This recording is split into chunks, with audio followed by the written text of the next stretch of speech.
Kathy Hochul had some strong words for the unvaccinated. She attended Mass at the Christian Cultural Center in Brooklyn this morning, telling the parishioners God wants them to be vaccinated. Yes, I know you're vaccinated.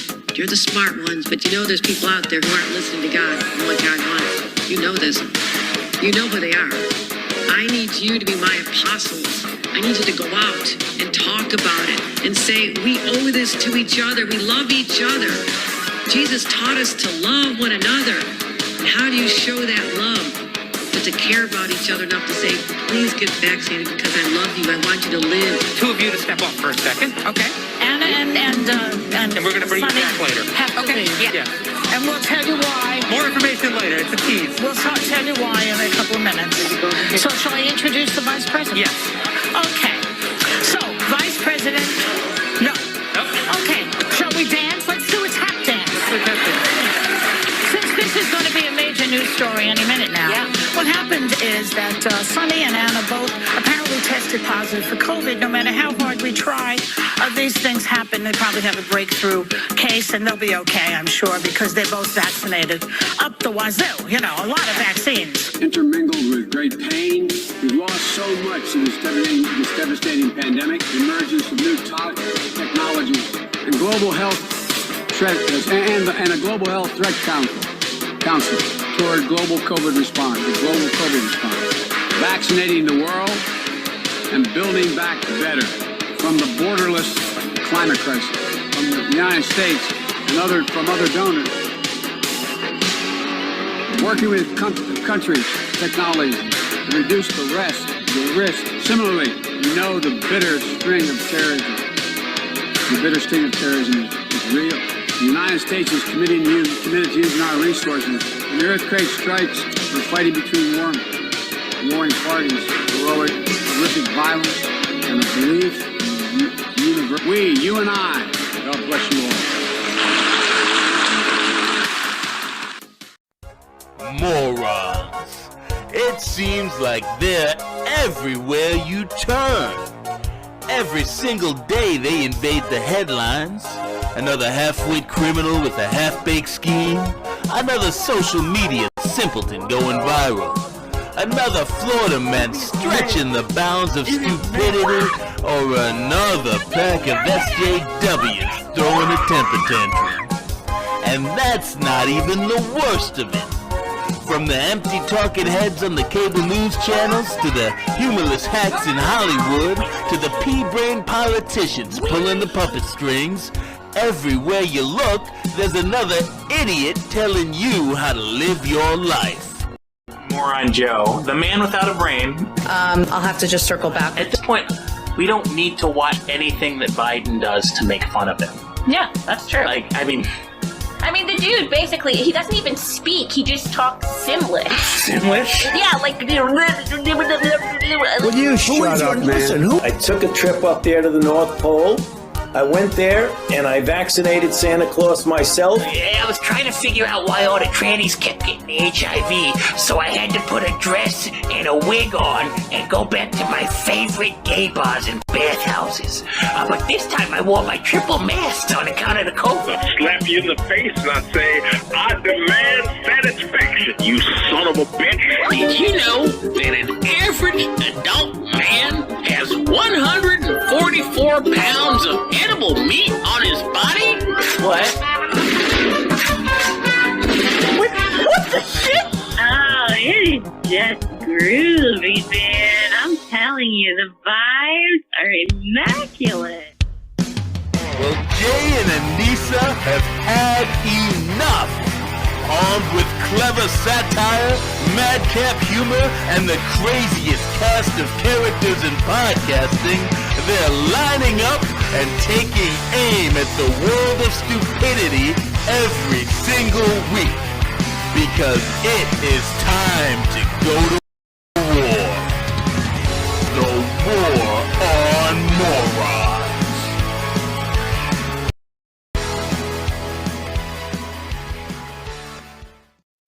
it is Tuesday, September 28th, 2021, and this is episode 100 of the War on Morons.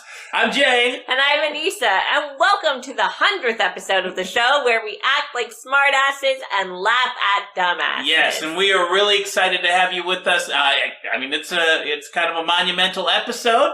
Our centennial episode? Yes, 100 weeks in a row we've been bringing you this ridiculous content and this take on the on the world of stupidity out there. I mean, we can't take all the credit. There's a ton of content out there. Oh, yeah. You guys make it easy. I mean, frankly, we should be able to do like an episode every day. Maybe 100 episodes every week. But ain't nobody got time for that. No. So thanks for tuning in, whether you're listening at HamiMediaGroup.podbean.com, whether you're watching on Gab TV, whether you're watching on Rumble, YouTube. We made it. I can't believe we made it to 100 on YouTube. Shocking. but thanks for tuning in. Usually we give a kind of a rundown of the week that was here. But I mean, I don't know. I'm kind of tempted to just make this a self-indulgent episode and like roll out all our bits and characters. What? An adult? Come on. What do you want? Just hang out on the phone lines all day? Yeah. We got news to cover. There's all people right. acting stupid out there. We got to talk about it. Yeah, it has actually been a pretty, frankly, a really crazy week. You wouldn't know it from tuning in to like the regular news, CNN, Fox, Newsmax. I don't care what you're watching. You wouldn't know half the shit that's actually going on. But we'll run through it. I mean, the big one is obviously that audit in Arizona, right? Yeah. I mean, everybody has been saying for, Jesus, going on a year now, hey, that election didn't quite seem right. It seemed kind of phony. It seemed kind of sketchy. Yeah, but they finally, they put it under a magnifying glass. They looked at everything that they could possibly look at in Arizona. They fought them. I thought that they were just teasing us. I thought it was like free beer tomorrow. Yeah, I kept wondering when the results were going to come out. I was like, if this is really something, they would have talked about it by now. Yeah, I just thought it was something that Wendy Rogers made up. But no, they released it on Friday, so just a few days ago. Some pretty huge stuff in there, but if you tune into the mainstream media, or if you open up a newspaper or whatever that is, they're just like, yep, audit proved it, Biden won, just like we knew it was going to happen. It confirmed it. Anyway, moving on. It completely did not confirm it No. at all. It completely disproved that. It's like they don't want to do their jobs or something. Yeah. They're like, they found something like 60,000, 70,000 basically fake ballots. And they're just like, we could talk about that. But look, they counted all the votes, and Biden had pretty much the same number of votes that they reported. I mean, they were fake votes. But They it was were the illegal. same number. I mean, honestly, if all you have to do to work in the media these days, to be in journalism these days, is read a script, then I see no reason why you should have to have any more education or qualifications than a telemarketer.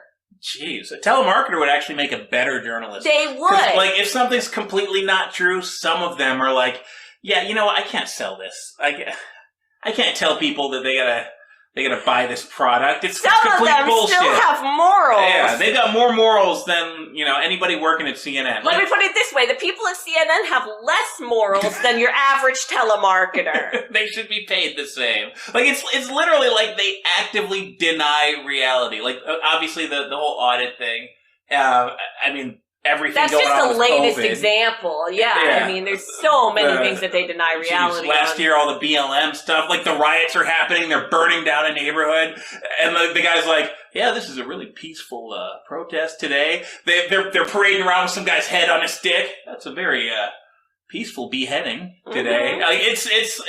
Here, I've got something that can illustrate it. A little bit of a, well, let's just say that I had our War on Morons reporters out there. They were at a restaurant this weekend. They caught your typical mainstream media reporter out on a date. Oh. Yeah, let's. Wait, what does that have to do with... Oh, it just kind of shows how they think. I know I've tried to say this before, and I know I never seem to get anywhere. But this time, Jane, I'm going to put it very, very simply. It's over between us.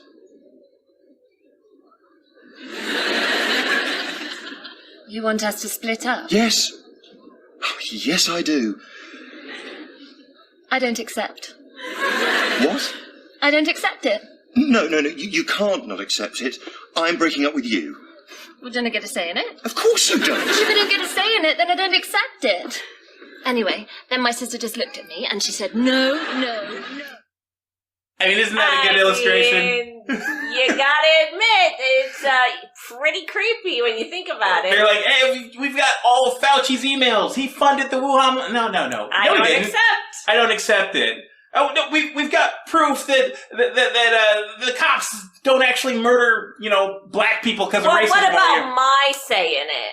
You don't get a say in it. It's the truth. It's either the truth or it's a lie. No, we're just gonna go off of our. Anyway, moving on. Yeah. I guess we should talk a little bit about Biden being Biden. Did you being Biden? Oh boy. Or I guess actually it's Biden not being allowed to be Biden. I almost feel bad for him? No, come on. Don't feel bad for him. I mean, if Biden was allowed to be Biden, he'd be running around on all fours, raping dogs and shitting himself. He does that. We just don't get to see it. Right, exactly. Yeah. No, so, I mean, that's honestly a blessing. I mean, the man, for like it or not, he's president of the United States right now. He gets to live in the White House and the whole shebang, and he doesn't get to answer questions. He's getting paid to live in the world's most deluxe nursing home. I mean, his kids, Hunter Biden must be like dancing a jig of joy. He's like, man, I thought I'd have to sacrifice some of my crap money to put that up in a nursing home, but now they're paying him to be in one. Absolutely. But like the reason I kind of feel bad for him is because they won't even let him speak. And he wants to. I think that's half the reason that they push these masks so much. They're like, look, if we put a muzzle on him, then if he tries to talk, I mean, it's going to sound like one of those, adults from Peanuts. But like I saw the other day, he was meeting with Boris Johnson, British Prime Minister. Yeah. And this caused the White House reporters have actually launched an objection, like a formal objection. I think they're thinking about suing the White House over this, because Boris is just fielding questions from the press. Mm-hmm. As one does. I mean, he flew all the way here from England, so. Yeah. I mean, he's the leader of one of the most important countries in the world. Kind of part of the job. Yeah. And then he's sitting next to Biden, and Biden's like, hey, I'm ready now. Who's got questions for me? And the reporter starts to ask a question, and then they just get mobbed. I couldn't believe it. Unbalances So there's Boris answering his questions. Biden's trying to stay awake. Belfast Good Friday Agreement. That's the. All of a sudden, there's a bunch of White House interns yelling over everybody and rushing them out the door, shoving them. And whatever you do not ask the leader of the free world anything. He might answer it. He's trying to answer it, by the way. To be fair, I think this may be a cover-up for something even more sinister. What's that? I don't think that they were offended that the White House press tried to ask Biden a question. I think they might have been trying to prevent the White House press from reporting the smell of human shit that must have just emanated into the air. Silent but deadly. I think Biden shit himself. I mean, he does that. He does that on a regular basis. I think he notably shit himself. And I think that they didn't want the press leaking that. For lack of a better, less disgusting word. He's got the ice cream shits again. Uh-oh. They got to pump him up full of all these, amphetamines and everything just to get him to be awake enough to sit through something like that. I told you to get him dairy-free, not Dairy Queen. And he's just like, what? Well, it's not a big deal. It happens all the time. No, get out of here.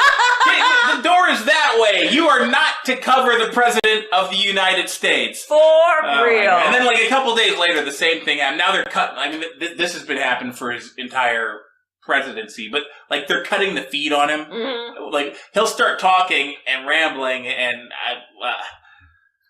another clip. Why not? This is him at the UN, and just you got to see his oratorical genius. Here, in a moment of intermingled with great pain, we've lost so much to this devastating pandemic. The emergence of new technologies and global health threat, and a global health threat council toward global COVID response. The global COVID response, vaccinating the world and building back better from the borderless climate crisis from the United States and from other donors. working with countries, technologies to reduce the risk. Similarly, we know the bitter sting of terrorism is real. The United States is committed to using our resources. When the earthquake strikes, we're fighting between war. All right, you get the point. You know what that reminds me of? It gave me a very specific flashback. You remember when you were like in middle school and like you all should have known how to read at like a pretty standard level by now. Like, but there was always one kid like 12 that couldn't, years old, right? and there was always one kid that like the teacher would make you go around the room, and it was his turn to read aloud from the textbook, and every other word, it was just like, "Geez, man, spit it the fuck out." It's almost like Biden was educated at like American public schools. Like, I mean, I know he always says he's from Scranton or whatever. It's almost like he was educated in like Philly public schools. What if he was one of Michael Scott's? What was that that fundraiser that Michael Scott did? Michael Scott's kids in the office, where he like funded people to go to kids to go to college, but then he never actually funded it, so like they never actually could go to college. I was thinking like in Zoolander. Oh yeah, like the kids that don't read too good. Yeah. That's exactly Joe Biden. it. I just heard that he apparently he owes like $500,000 in back taxes too, which frankly is understandable. Yeah, I have enough trouble. I do my taxes, so in case you're listening, I do them. But I can understand why Biden doesn't, because I mean the tax code is hard enough already. And if you got a pile of poodle shit for a brain, I mean... Yeah, I mean, plus, all that money coming in from China, you gotta hide it somewhere. I mean, that's gotta get real confusing, even if you didn't have poodle shit for a brain. Maybe that's why Hunter's gotta do all that crack. Spend that Chinese money. Yeah. Anyway, God, we can't talk about these freaks forever. No, so let's talk about BLM. Oh, well, yeah, BLM. Are they on our side now? Maybe they are. They're, like, protesting against the Vaxxed passports now in New York. Like, I mean, I get it. It's kind of, discriminatory. To be fair, they're actually finally fighting a fight for black people that maybe actually makes sense. Yeah, it's actually valid. This is actually something that's real and exists. But I mean, it's crazy to me seeing that they're joining. I kind of shudder to see where this is going to end up. I mean, but for now, I'll take it. This world is so topsy-turvy. Who would have thought a year ago that we'd be sitting here saying, you know what, BLM's maybe on our side? Yeah, they're on our side, and, at this point, I mean, what's the difference? If they burn New York City down to the ground, I mean, are we even going to see a damn difference? If a tree falls in the forest, if somebody burns New York to the fucking embers... I mean, what a philosophical question. It is. We don't have time for that because this is a comedy podcast, but something to think about. Yeah. I guess one last thing from the news, I kind of had to put this in there. Hillary Clinton, speaking of burning things to the ground. Man, there's nothing funny about Hillary Clinton. Come on. There's funny about the reception that she got. I guess she's now working at Queen's University in Belfast. Wait, she's working at a university? Yeah, I don't really... She's like the chancellor or something at this... Oh my god, she's dressed like the fucking Pope! What is that? Yes, they gave her some kind of a coronation. She looks like a Satanist Pope. Well, she looks like she could star in a Ghost video, for God's sake. That's the new singer of Ghost. I mean, she already has the corpse face for it. Why not? Yeah. So she's the first female chancellor of Queen University over there in Northern Ireland. Who better qualified? You guys have got to see this. So she goes over there expecting apparently to get the Queen's welcome. Yeah, apparently she didn't. If you go by what she's dressed by, she didn't. They called her a war criminal. They told her to fucking get the fuck out. Look at her. And she's got some like little girl in a paperboy outfit following her around, making sure her feet doesn't touch the ground. That'll really help curb the Epstein rumors. I mean, that girl. I hope she's still alive. But I mean. Somebody told her to go fuck herself. Oh, they're scanning the crowd with facial recognition technology. Those people will be dead in a week. Could you imagine? Oh yeah, you see what they did to Rose McGowan.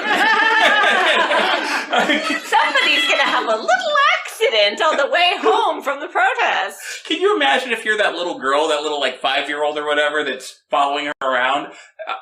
She probably has no idea who this woman is. And she's just kidding? Why is everybody screaming, go fuck yourself and you're a war criminal? Children are incredibly perceptive. You think they can't tell when they're in the presence of evil? Oh, yeah. Yeah, I'm surprised This kid is not confused at all. This kid is like, oh my god, what did my mom make me do? I'm gonna be in the next Frazzle Drip video. In case you guys haven't seen, this is the up-close picture of... Fuck. Well, close enough. Close enough. God. For the podcast listeners, we did a little Photoshop. We turned the page girl into a Greta Thunberg. Yeah, and then George Soros as Clinton. I mean, they've got the same body type at this point. They do.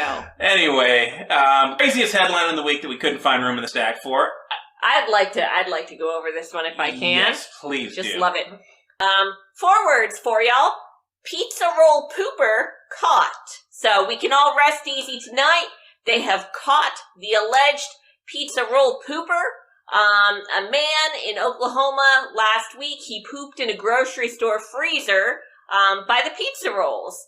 And he was finally apprehended. And unfortunately, his first crime didn't go victimless. A woman who was grocery shopping with her daughters reached for a bag of Totino's pizza rolls when she actually discovered that she had touched human feces. This crime, of course, could not go unpunished. I mean, I don't even know how something like this I get how something like this happens. Somebody opens the freezer and they Yeah, logistically I understand how you would physically do that, but I don't understand how the hell somebody was, like, alone in the freezer aisle for that long. Yeah. And there was no security cameras that, alerted someone to, this happening? You are always on camera in America, no matter where you go, especially when you're at the grocery store. They think that you're going to steal these pizza rolls. They think you're going to lick the ice cream. I mean, they were prepared for licking the ice cream, but they weren't prepared for shitting on the pizza roll. Which, ironically, I think we covered the ice cream lickers in, episode 3 or something, a couple of years ago. At this point, they graduated. At this point, we need to be prepared for every possible scenario. When it comes to the grocery stores, if you're shopping in a grocery store, you need to be aware. You need to know that some sick fuck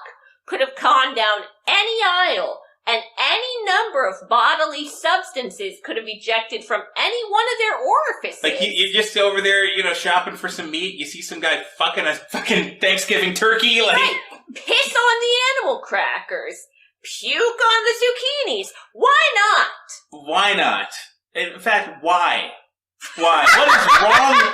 What is wrong with you? Can you imagine that that's what you're known as? They used to have, these bandits and everything. They'd have, the Mario Brothers bandit or something. He'd dress up like Mario. Bandit. Yeah, now they've just got, what are you in for? As they're booking him, I'm the pizza roll pooper. Oh, God!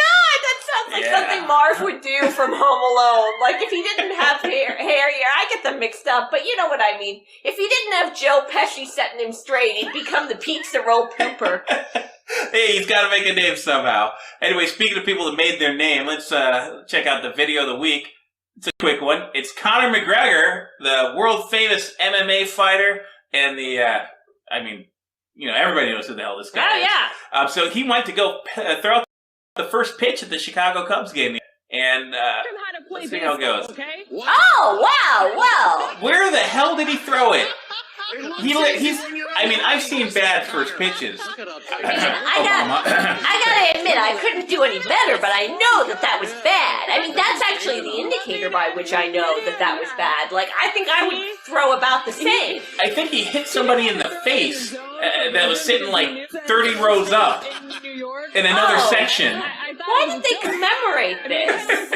I like the fact that he came out there dressed to the nines in his suit and everything. Normally you see somebody that does the first pitch, they wear the team's jersey. Well, to be fair, maybe if that suit wasn't so damn tight and shoulders, he could have thrown a better pitch. I think he did it on purpose just to invite people to try and make fun of him about it so he could talk some more shit. I love that idea. It's oh, you thought you had me there. Oh, because I can't throw a pitch. Well, guess what? I can throw a fucking punch.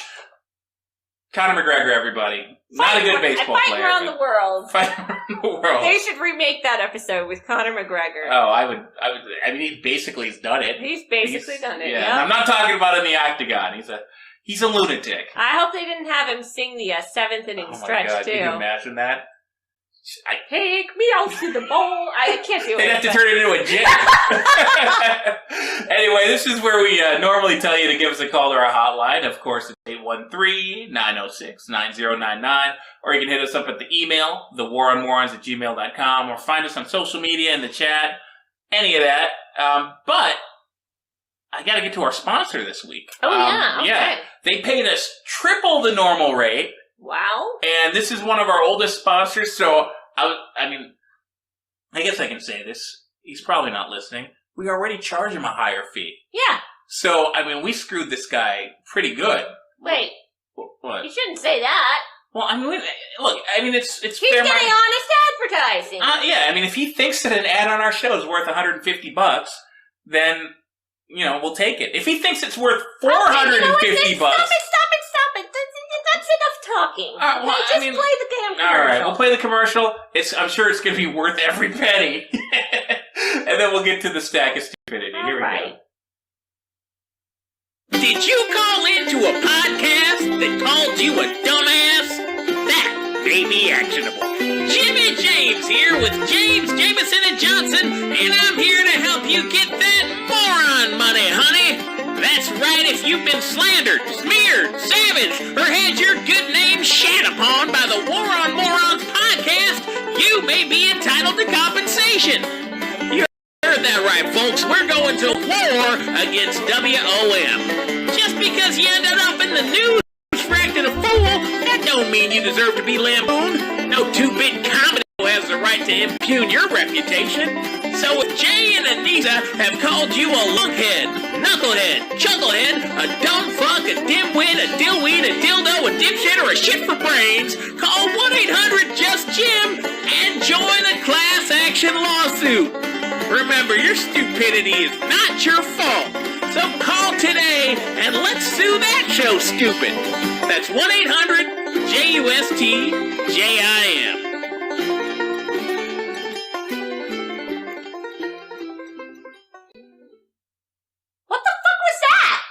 I didn't. Did he just say he's gonna sue us stupid?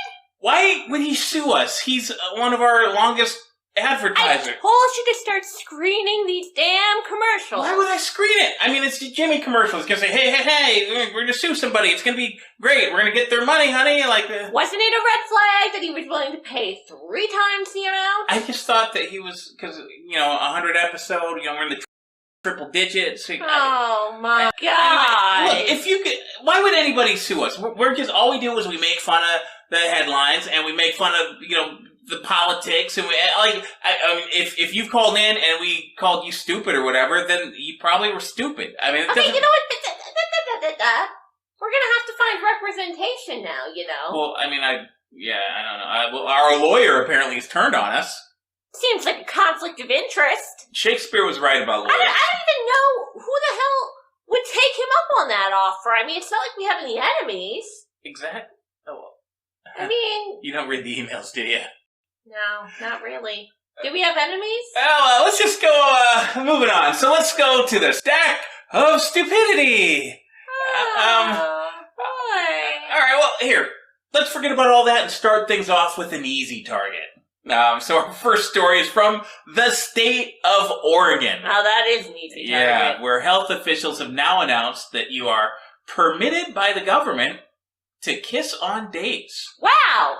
Yeah. Do I need a permit for that? Do I need to stop by a local office or bureaucrat to? Yeah, you got to go down to the office in Salem and you got to get something plugged into your smartphone because it comes with a caveat. Oh, okay. Yeah, okay. You can only kiss on your dates in Oregon if you're both vaccinated.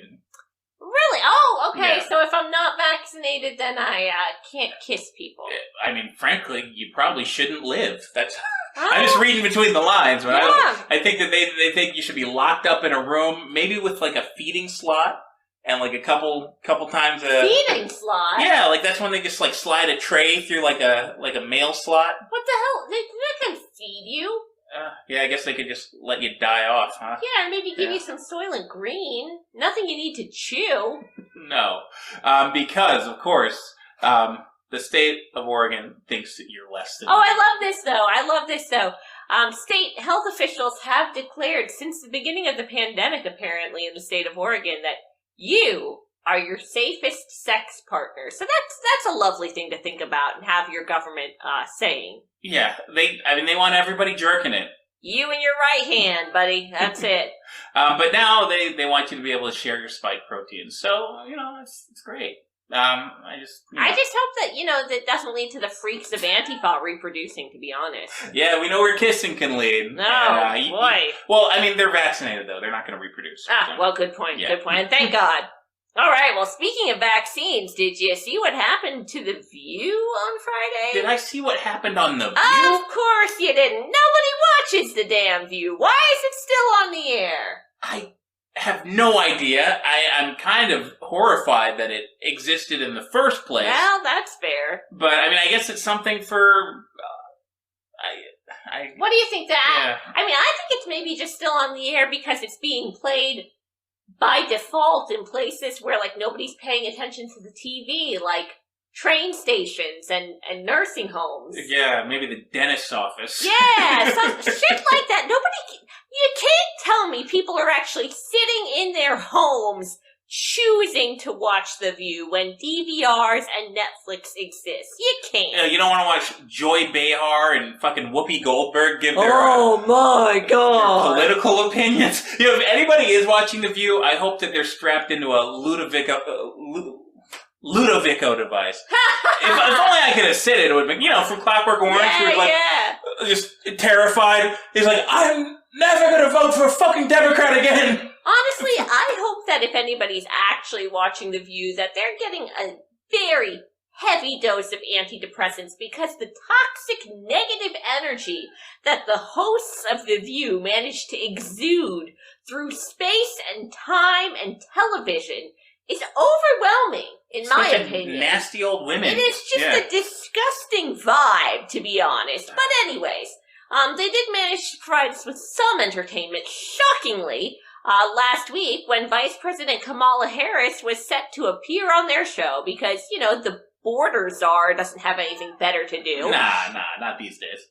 So, apparently Kamala was just about to walk out on stage for her interview when everybody immediately, in a very panicked state, said, Stop everything! I know we're on live TV. We're going to be very unprofessional. We have to yank two of our hosts off the stage. Kamala is now refusing to go on stage, and we're going to have about 20 minutes of dead air. Now, why? Was there a safety threat? Yeah, to people's mental health if they're watching this shit. But none other. The reason being is that apparently they just got the COVID test results back of their latest COVID tests, and two of the hosts, who nobody's ever heard of, had apparently been tested positive for COVID. Even though, according to Joy Behar, what was it? They'd been waxed up the wazoo. Not waxed up the wazoo, vaxxed up the wazoo. They might have been waxed in their wazoo too, but I don't want to know about that. I definitely don't want to know about any one of them fucking wazoos. But no, I saw that clip. So they just get up and then the guy's like, "Get off stage now! Get off stage now!" Like it's like patient zero. No, you're gonna die. You're gonna infect the vice president. And then these two stupid women are just like. Apparently they locked him in a green room somewhere. But for one, are we supposed to believe this story? We put you out there on TV. We just happened to get your results back. They couldn't put a stat order in on that with the lab. Honestly, the best part is that they were back on TV today. Oh yeah, 2-3 days later? And were they claiming that they kicked COVID extra fast because they were vaccinated? No. Were they claiming that they were able to kick COVID with, medical treatment and antibodies and all that stuff? No. No, that doesn't exist anymore. What they did claim is that it was a false negative. Shocking! like, you guys realize it's making your story even worse because you guys go out there every day talking about all these cases, and it's like, how many of them are fake? How many of them are fake? But I just love the idea that we're gonna go out there and we're gonna shill for these vaccines all day long, and we're gonna try to scare the shit out of you about COVID. It's a death sentence, and then what do you know?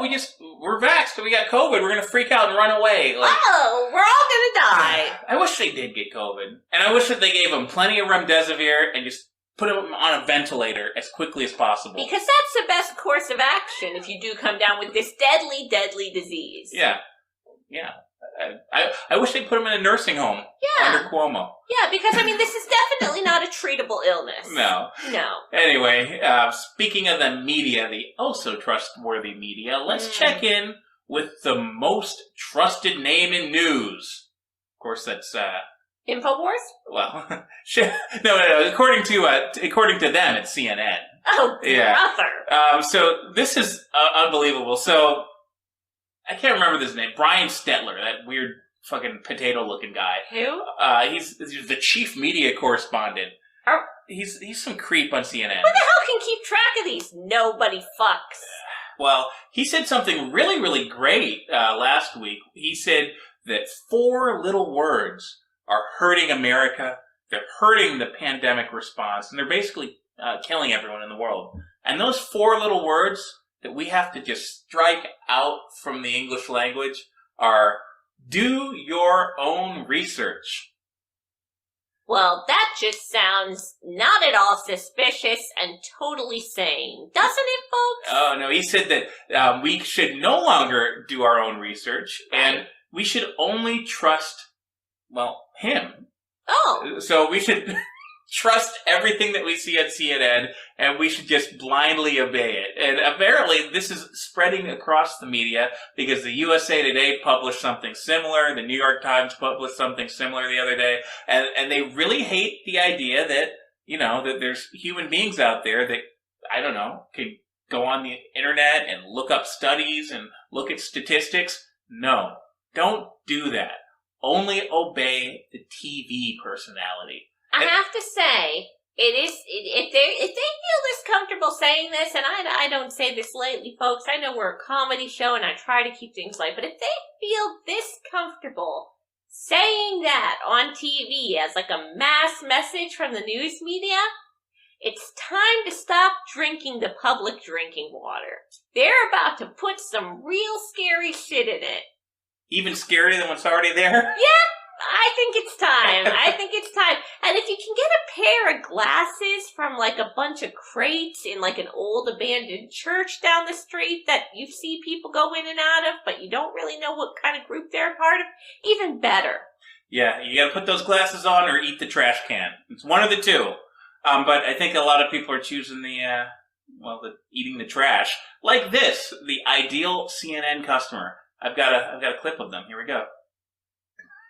Oh, yep, that's perfect. It's a drooling moron being tempted with a donut to inject weird, dangerous substances into his arm. Love and then he it. gets patted on the head. They forgot the part where they give him, like, his free dildo. I thought that's what that stamp was. Like, he was coming at him with the stamp, and I was like, dildo? And he was like, no, stamp. They should have just kept it going. Here's your donut. Take your jab. What about my booster? All right, here's your dildo. Bend over. Booster's coming. See you in a month. Anyway, I think we got one more. Yep, we've actually got something interesting happening on the Today Show, believe it or not. Doubt it. Well, if it can happen on The View, it can happen on the Today Show, as we've seen. A naked man managed to streak past the Today Show, make it on TV in all his nude and glorious presence. I mean, I guess that's something to wake up the morning... Wake up, America! Morning news audience. That's it. It's a guy dangling his dong out there. Dangling his dong! Yes! I bet Michael Strahan really liked it. Oh, God! Yeah, I guess that's interesting. Yeah, I mean, I don't really know what else we could say about it, but, If you ever watch daytime TV or like morning news nowadays, Yeah, it's great. It's like, hey, what's the president's favorite flavor of ice cream? Here, No, let's no, bring no, somebody no, from Ben and Jerry's over, and we'll taste test. Stop it. It's nothing like that anymore. What? It's nothing like that anymore. Daytime news, daytime TV has just gotten so dark. The other day, I accidentally turned on a daytime news program, and they were talking about, like, cold case murders. What? And vaccine propaganda. So that's Like, didn't not they, the puppy of the day? Like, no puppy of the day, no watermelon salsa recipe, nothing, just murder and vaccines. And some people say they're the same thing. Yeah, but I mean, if anything can liven that whole messaging up, I mean, I think it would be a streaker at this point. Now, if only Alex Jones could strip naked and run past the Don't give him studio any fast ideas. enough. I can actually see that. I think I have seen something like that happening before.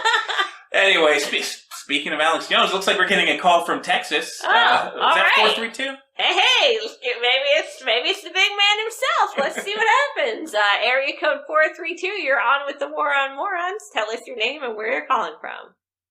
Yeah, hey, what's going on there? This is Longhorn Flannigan, a Texas terrorist, calling in from Odessa, Texas, weighing in at 415 pounds of steel. Oh. And I want to say to all my fans out there, well, you know what I want to say, right? Hello? Hook 'em horns! Hey. Hook 'em horns, yeah. Hook 'em horns, all right. Yeah. No, I got so much to say about what y'all people were talking about there. That last story, man, that reminds me of a time, I think it's back in 87 or 88 at the Sportatorium in Dallas. I'm wrestling a match there. I think it was against Chinaman Sam. And some dang Mark runs out from the crowd butt ass naked. He didn't have a shred of fabric on his ass, and he ran into the ring. And you know what I did? I ran away. Hopefully. I put him in the cattle stunner, and I knocked him down to the mat. And then I said, I called to the ref. I said, boy, throw me some of that oil. And he threw me some of that baby oil. And I greased him up real good with that baby oil. And then Chinaman Sam, he joined in on it too. Ew, and we made him squeal like a Okay, we made him squeal like you just raped the man. Well, I mean, he got into the squared circle. And you don't act a streaker and run out there. If you're a fighter, that's one thing. But he's just some damn hooligan fan. I mean, he thinks he can fight with me. He thinks he can throw down with the Chinaman too. I mean, I don't know what he's thinking, but we made him. I mean, everyone in that crowd, there were about 5,000-6,000 there that night, and I mean, they'll never forget what we did to that boy. Yeah, I don't have any follow-up questions for you on that. So what I want to say is, well, I mean, you're saying they did that on the Today Show. Some naked fellow ran out there. Tie up and grease the naked man on the Today Show and do unspeakable things. You gotta make him pay a lesson, because if you don't make him, if you don't make him pay in blood, then he's just going to come back and he's going to put that mud on your face again. Did you rape this man or kill him? Well, I mean, some people say. You know what? Some people say it's almost like we did. I should not have asked. I don't want to know. Well, all I'm saying is that they got a New York Giant football player on that Today Show, and for him to not tie that man down and give him a come to Jesus moment, that just makes me, what I've always been saying, them football fellas don't know a thing about, real fighting and real, real combat. Yeah. But that's not really why I wanted to call in. I actually wanted to call in because y'all people got me in some trouble. And I think it's like you were saying, that man said not to do your own research. And I've been doing my own research, ever since I retired from wrestling, and that's what led me to a fella named Q. And that's how I know all about the comms, and I know about what Biden's really up to. I know about the child sex trafficking, and I called in your show and I told everyone about it, and y'all called me the QAnon wrestler. You remember that? Barely. I mean, that is what we would say, though. Well, thanks to that, I've been put on the no-fly list. I can't even get an airplane ticket, go to a convention. Are you sure that's not because you call yourself the Texas terrorist? The Texas terrorist, yeah. That's what I call myself. I've been calling myself that for decades. But it's because, let's not get down that road. The point is, you fucked up my money because I was supposed to go to this convention in Florida, and they all wanted to meet the terrorist, and I was going to fly down there earlier this month on the 11th, and I said, just book me a ticket for the terrorist. Yeah, and I think they might put you on the no-fly list for that. Yeah, they put me on the no-fly list. I think it's because y'all called me the QAnon pro wrestler. Really? And just because of what you did, I'm gonna have to get some blood out of y'all. So what? So we can do this the easy way. We can do it the hard way. Now the easy way for me is I can go down there wherever the hell you are. I can put you in a cattle stunner, and I can make y'all pass out live on the air, or you can just give me the phone number to that fella that had the commercial. He's a lawyer. Okay, James is. Yeah, Jimmy James. I want to call. I'm not gonna give you the number to sue us, Longhorn Flannigan. Well, y'all ruined my life, and y'all ruined my bank account, and just because of that, I need to join that class action lawsuit, and that's what I'm gonna do. You do what you need to do, but I'm gonna let you do your own research on finding that number. Okay, goodbye. Oh my freaking god! That guy's blaming us for calling an airline and saying the Texas terrorist wants to fly. I mean, I'd like to see that case hold up in court. Frankly, they should know who he is. I mean, he was an awesome wrestler. I don't know why he's not on the WWE network. Are you defending him, the guy who's suing us? Yeah, I mean, I like he has the cattle stunner, and he. All right, so why don't you just go join him in the lawsuit then? He's not going to win. That's ridiculous. Okay, so Jimmy's got a crazy freaking ex-pro wrestler that everybody thinks is a racist, lunatic, and he thinks he has a case. Yeah. He's like, oh, they turned me into a terrorist. They said, you did, dude. We've been telling him for every time he calls in, he shouldn't call himself that. Anyway, we actually got a voicemail when that call was happening. Oh, Let me pull it up here. Yes, hello, this is Penelope Cruxton calling from the network, and I'm calling to say that you idiots know nothing about how daytime TV news works. You have no legs to stand on when it comes to, destroying and detrimenting, the hard-working people of the industry who are putting out good quality daytime news programming. Oh, yes, and by the way, while I'm here, I should let you know I'm joining the lawsuit because, for God's sake, morons lampooned and impugned my top talent, like Farmer Freddy and Fake News Frank, who've done absolutely nothing to deserve it, even DJ Lovesick. What could he have possibly done wrong?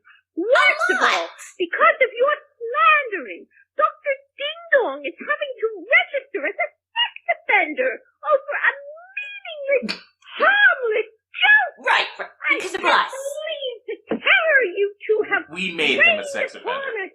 And I know it's just because you're bitter, because we dropped your mediocre show from the network, but that's no excuse.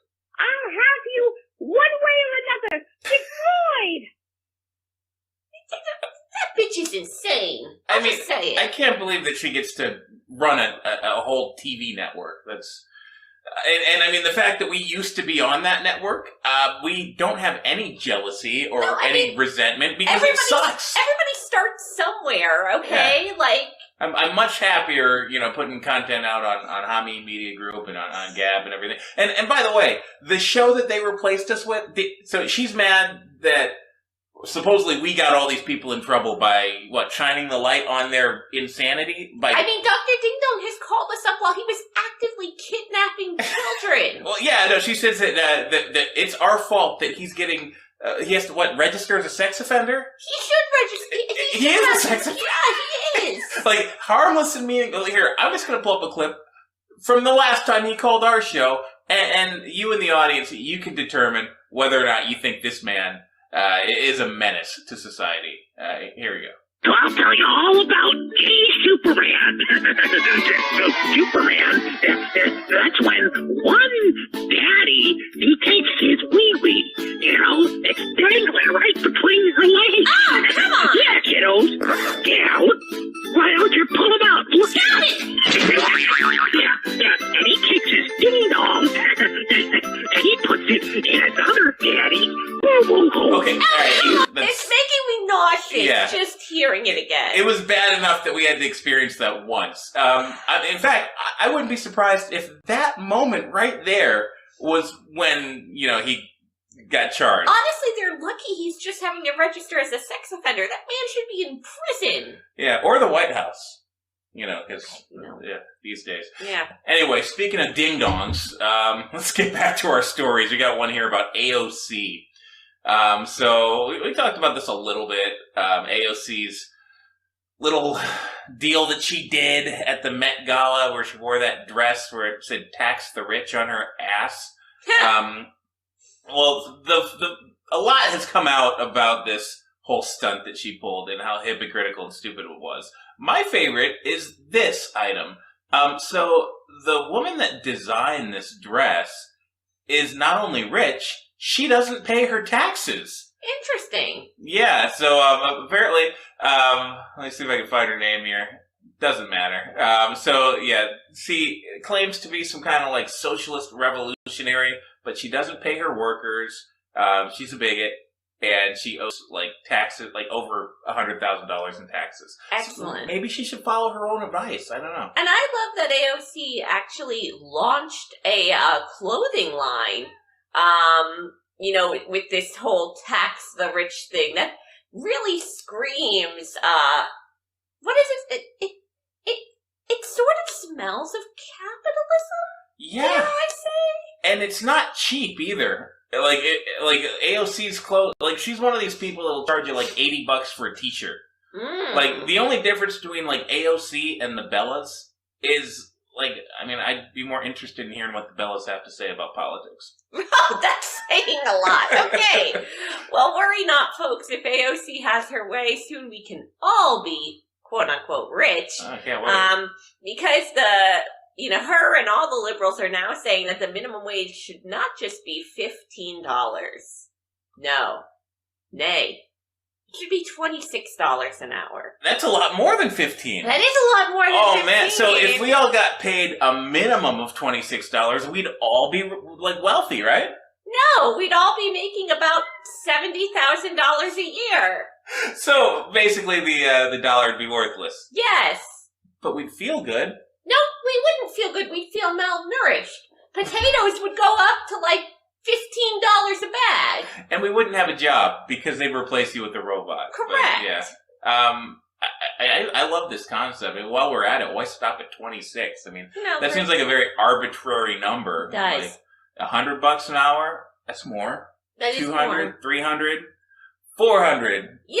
500. Yay! Hit 600. Me. Hit me! Hit me! I was about to start singing that new Devo song. But we've already got enough copyright issues on this episode. I have a feeling not monetizable. But anyway, while we're talking about the minimum wage, I've got a story here about fast food. And I kind of think the two are inexorably tied because, think about if you were making $26 an hour, how many fast food chicken sandwiches, because that's all they make these days, how many fast food chicken sandwiches you could buy in that salary? Well, not a whole lot, because I don't think that the fast food chains are going to be paying people $26 to pump out fried chicken Sure sandwiches. they will. But like Henry Ford used to say, he wanted to make sure everybody on the assembly line can buy a Model T. I'm pretty sure everybody working at McDonald's can afford a McDouble. All right, well, I guess we're getting a little off the point. My point is that Chick-fil-A sandwiches are now available on Sundays. What? Sundays, I wish we had an applause track like Dr. Ding Dong. Chick-fil-A on Sundays, and for a very reasonable price of $6.66. Well, that doesn't seem like in line with their branding at all. 666. Oh, well, it's kind of complicated. So it's not exactly Chick-fil-A that's doing it. So there's a company called Mischief. They're the ones who made the Satan shoe. Remember with little Nas X? Sure, that makes sense. Yeah, so now they are delivering Chick-fil-A sandwiches on Sunday in a nice little packaging that has like a bloody crown of thorns on it, and it says 666. How are they getting the Chick-fil-A sandwiches? Well, I don't know. Maybe the devil knows how to copy a recipe. It can't be that hard. Chicken, batter, pickles, bun. Okay, you know what?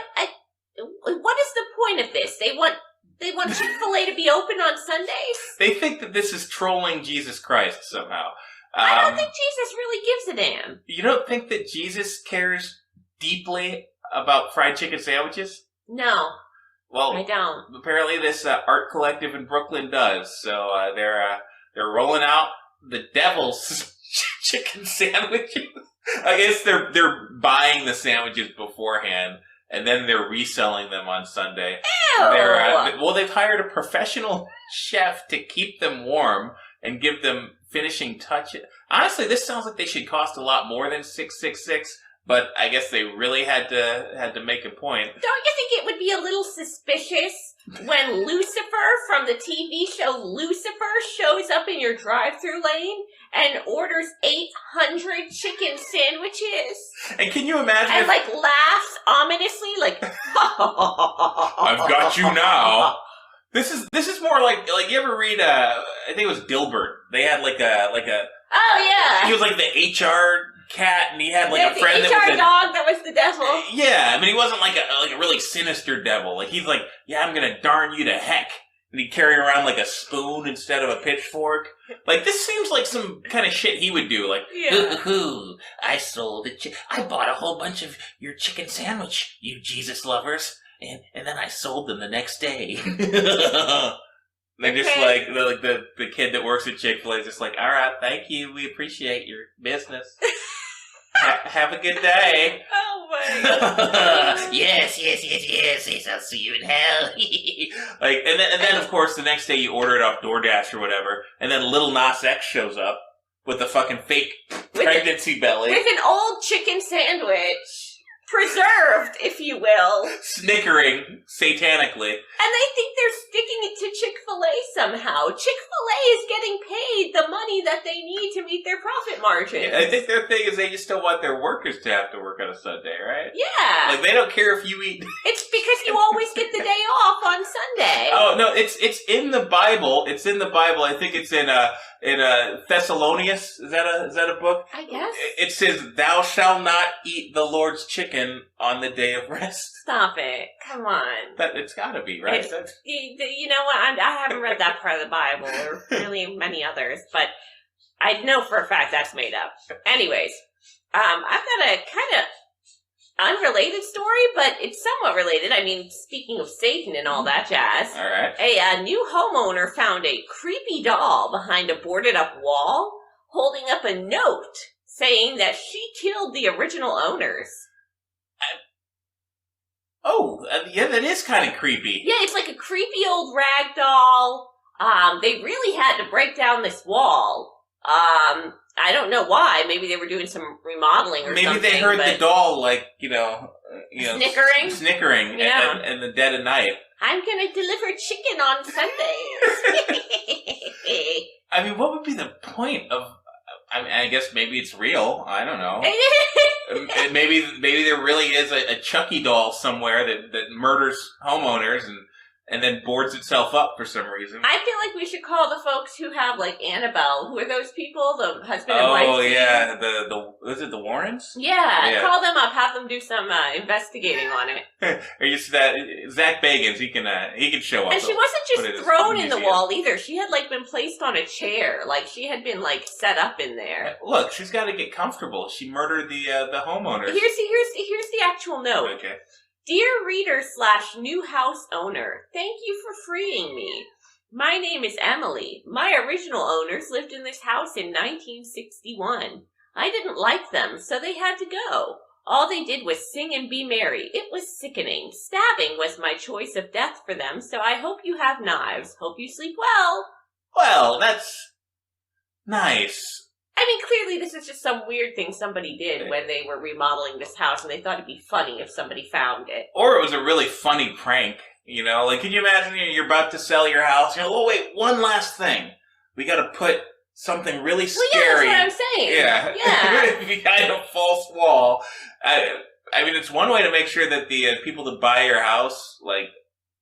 Well, I'm getting confused there. I was going to say, like, they wouldn't come... Yeah, you see those things where, like, somebody, like, knocks on the door and they're like, I used to live here when I was young. Oh, God. Can I take a look around? I just feel like if that happened to me, I would, like, go through my realtor, like, back over the contract, and I'd be like, there was no clause mentioning haunted murder doll, and I want some compensation, damn it. I think I'd go to eBay. You can sell stuff like that on eBay. I think you still can. I don't know. Well, it's not even October yet, but here we are with yet another story about Satanism and the devil and creepiness. And this is actually coming from the Tucker Carlson show, which I... What? Yeah, well, I mean, Tucker hasn't gone that way, but he brought up a PowerPoint the other day from the U.S. Army, and this is somehow about the vaccine mandates. Of course, they're trying to force all the, all of our troops to take these shots as well. So one of the things that the Army is doing to try to justify this is they are making the troops watch like a PowerPoint presentation that for some reason lists the 7 tenets of Satanism. Well, that sounds like a great way to convince them. I really wish I'd clipped this so I could pull it up. But there's like one of those old-timey pictures of like the goat. Yeah. Yeah, and he's like dancing in the woods with a bunch of witches, and it says, how many children were sacrificed to Satan for the vaccine? Hopefully none. Hopefully none. It does not answer that question, but it does list these 7 tenets. Like, number 1, I'm assuming this is from like Anton LaVey. It's literally labeled 7 tenets of Satanism. Yeah, so number 1 should strive to act with compassion and empathy toward all creatures in accordance with reason. Whose reason? Satan's reason. Number 2, the struggle for justice is an ongoing and necessary pursuit that should prevail over laws and institutions. What does this have to do with the vaccine? What does this have to do with the military? Like, I would think that you wouldn't want your military to be like, yeah, I was reading the Satanic Bible yesterday, and it says that I should not listen to any authority, just as Lucifer did not, and so therefore, fuck you. And, so yeah, it's very confusing. It makes no sense, but apparently this really was shown to some members of the Army. And the Army was like, well, yeah, sure, we did show this slide, but it wasn't actually officially from the military. So apparently we've got rogue Satanists that think that turning troops they can infiltrate. They can infiltrate the Army now, so that's great.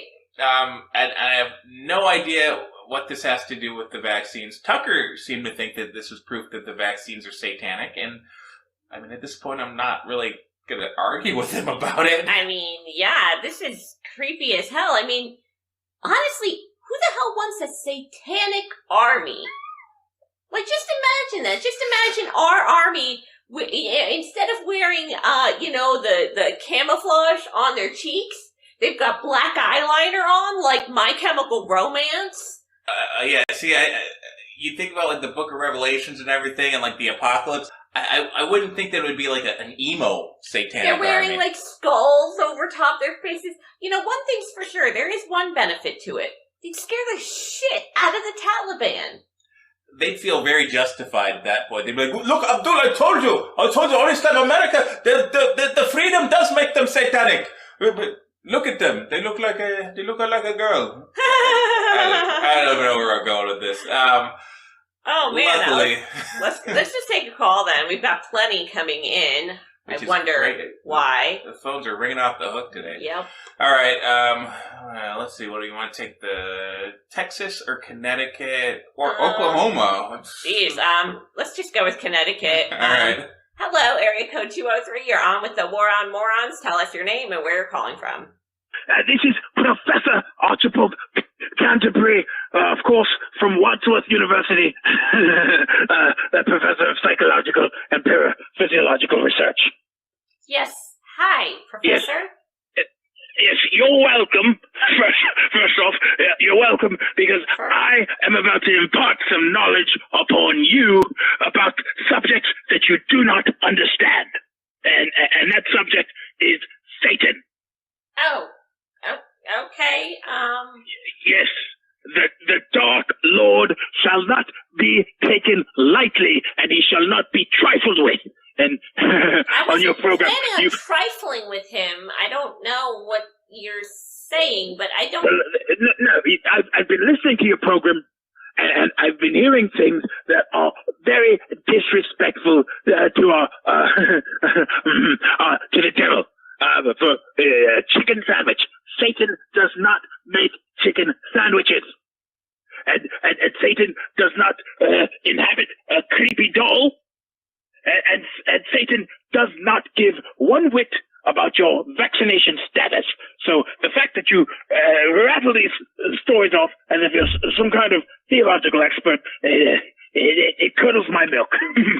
Sure. Well, the fact that you have such intimate knowledge of Satan's pet peeves is a little disconcerting, but sure. I'm a high satanic priest. Satan don't give a fuck. Okay, well, look, the point is that you taking the Dark Lord lightly is one thing, but I feel that I have the authority to make you answer to a lower authority. I shall now call upon all the demons and all the spirits and all the demonic hordes. Nope.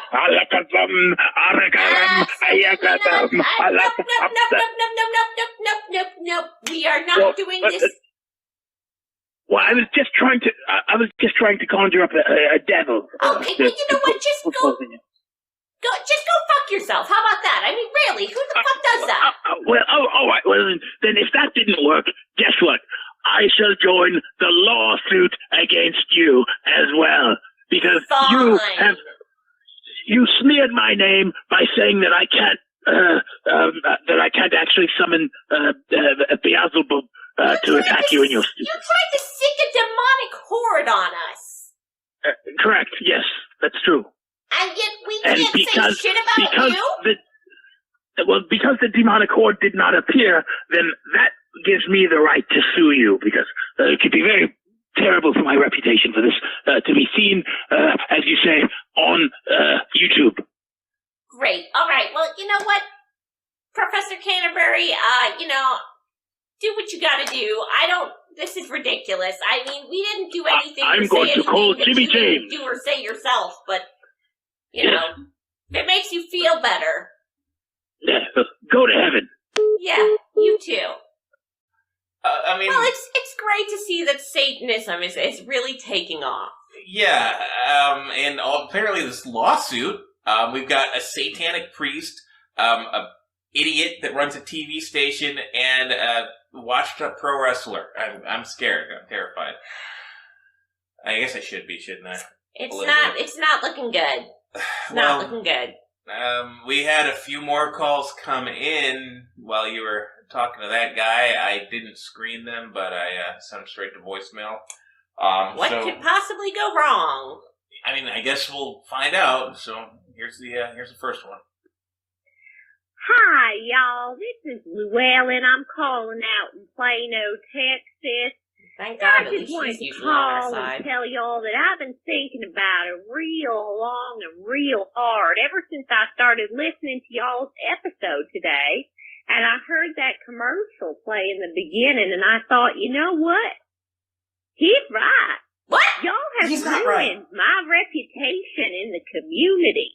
You know, the appearances that I've had on your show have made everyone, for some reason, think that I'm some sort of racist, homophobic, anti-Semitic, slave-owning bigot. You And are! they don't even let me in the PTA meetings anymore. So Probably because you shoot off your gun. I'm glad that Jimmy James spoke up and said something. I never would have realized that it was all y'all's fault. Our fault. Our fault. Just that's our fault. I'm starting to catch on to a theme here, you know? Like, all these people really are terrible people. They really do reprehensible things. And frankly, they're the ones that should be getting sued. And yet they're like, oh, you guys gave me a forum. I expressed myself. People found out who I am. And now I'm going to join a frivolous class action lawsuit against you. Well, God forbid they ever find out about Reddit. Oh, boy.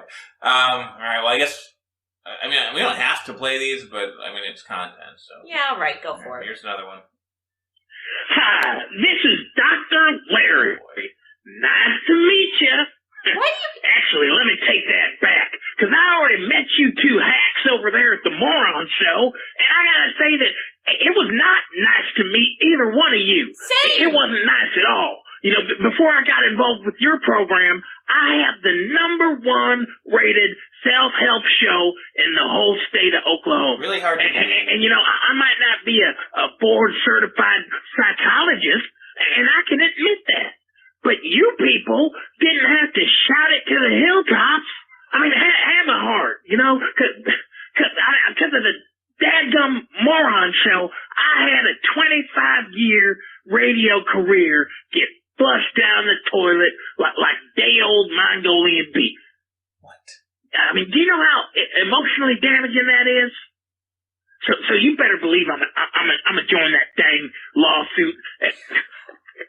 Go to hell.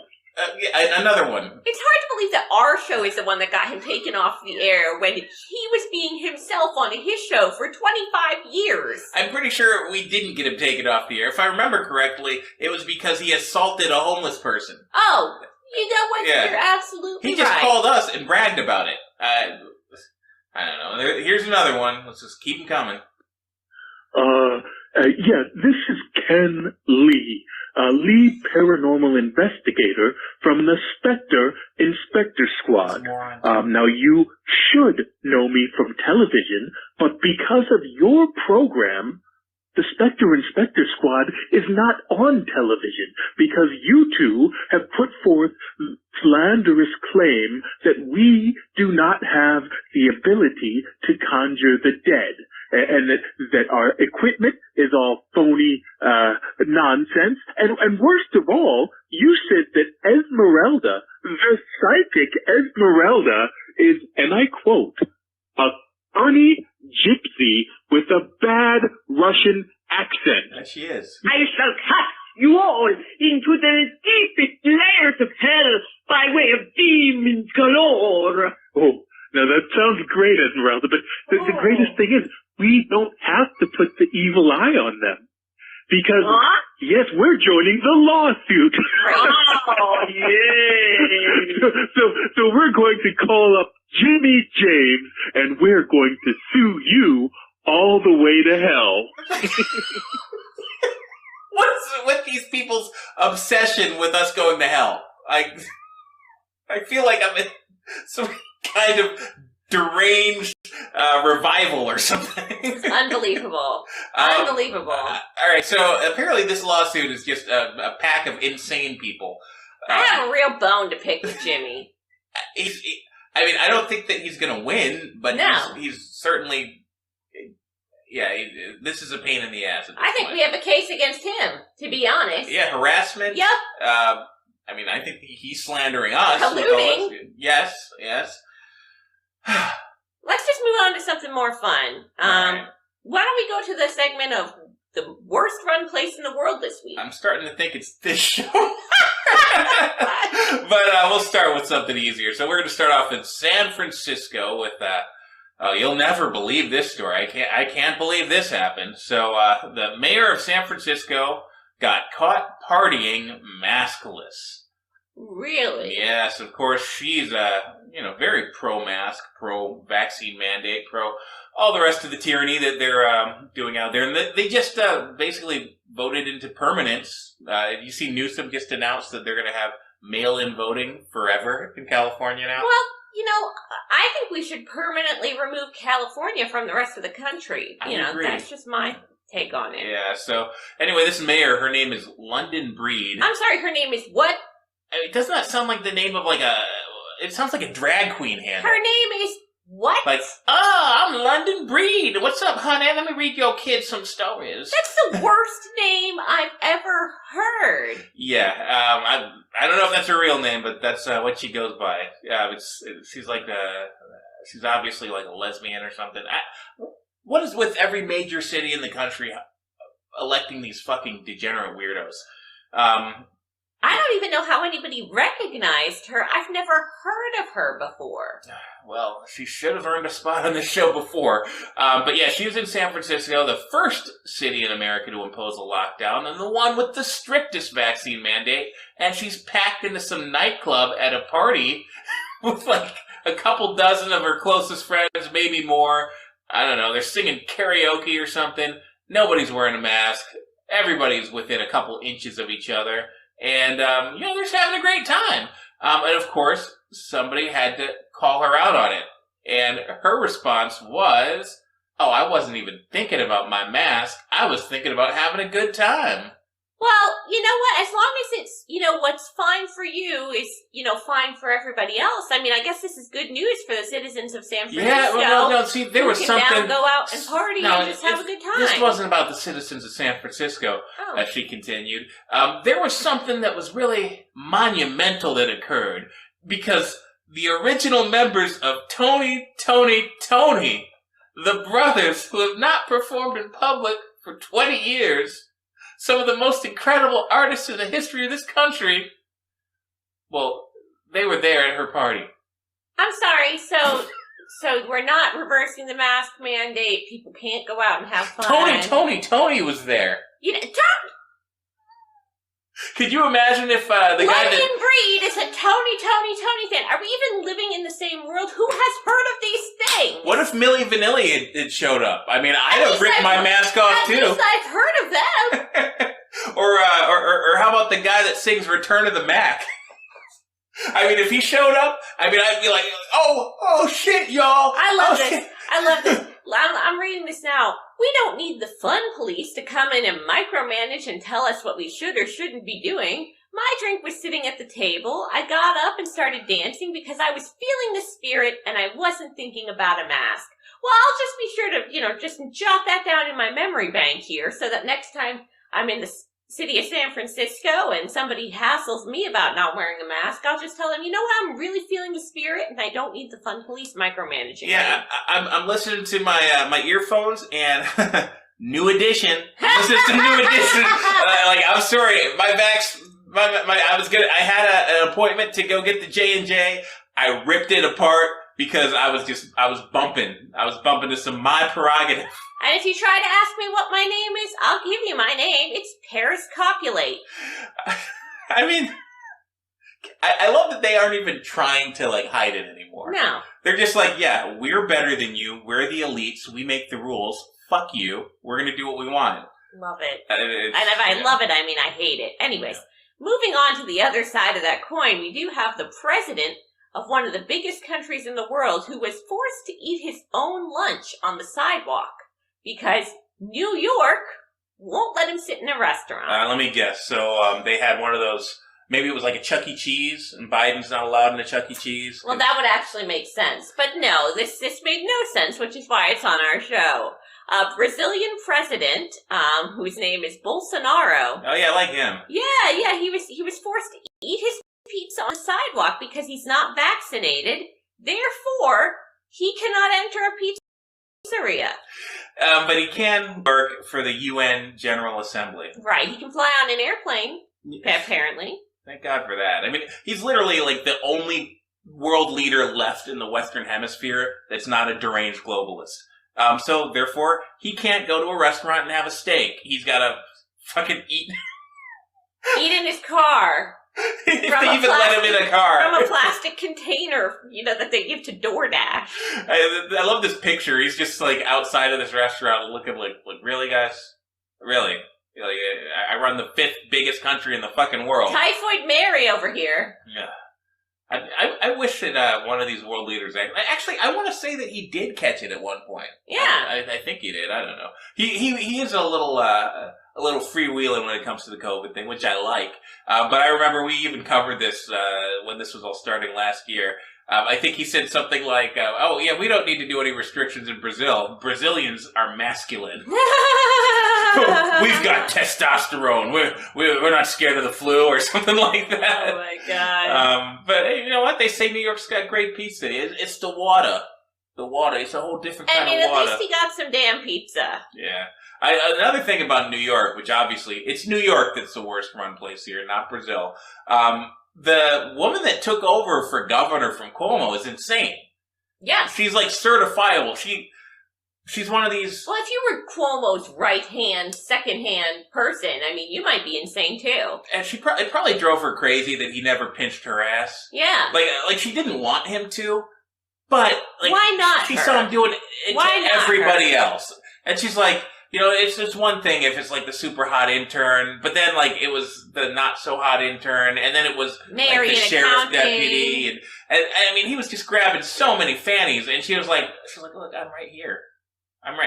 What am I, chopped liver? Right. And he's like, yeah, you look like it. Oh, God. But yeah, no, she's an insane woman. So I saw something over the weekend where she was speaking at a church for some reason, and she was saying, the vaccine comes from God to us. And I need all the apostles here to go out and spread the word. So... Oh, I mean, Yeah. I don't know. I think that Christians, are taught to, look out for false prophets. Maybe that wasn't the best move. She's also another one of these Catholics that's super big into abortion. But on top of that, she's using her emergency powers to fire all the healthcare workers that won't take the vax. And there's a lot of them in New York. It's like 25-30% at least that just, no matter what, they're not going to do it. So she's like, okay, we're going to fire you. I think that's coming up in about a week. And she says she's going to replace these healthcare workers with the National Guard. Because they're medical professionals. I can't wait till they jam a needle into me. Sure. Retirees. What? I guess they're going to conscript retired doctors. Like they haven't done enough. And this is a direct quote, people who let their medical licenses expire. How about we just leave these people who have no goddamn business having anything to do with our health away from our health? I'm starting to understand why we see so many New York license plates on the highway. Yeah, I'd be terrified everywhere, too. except for New York.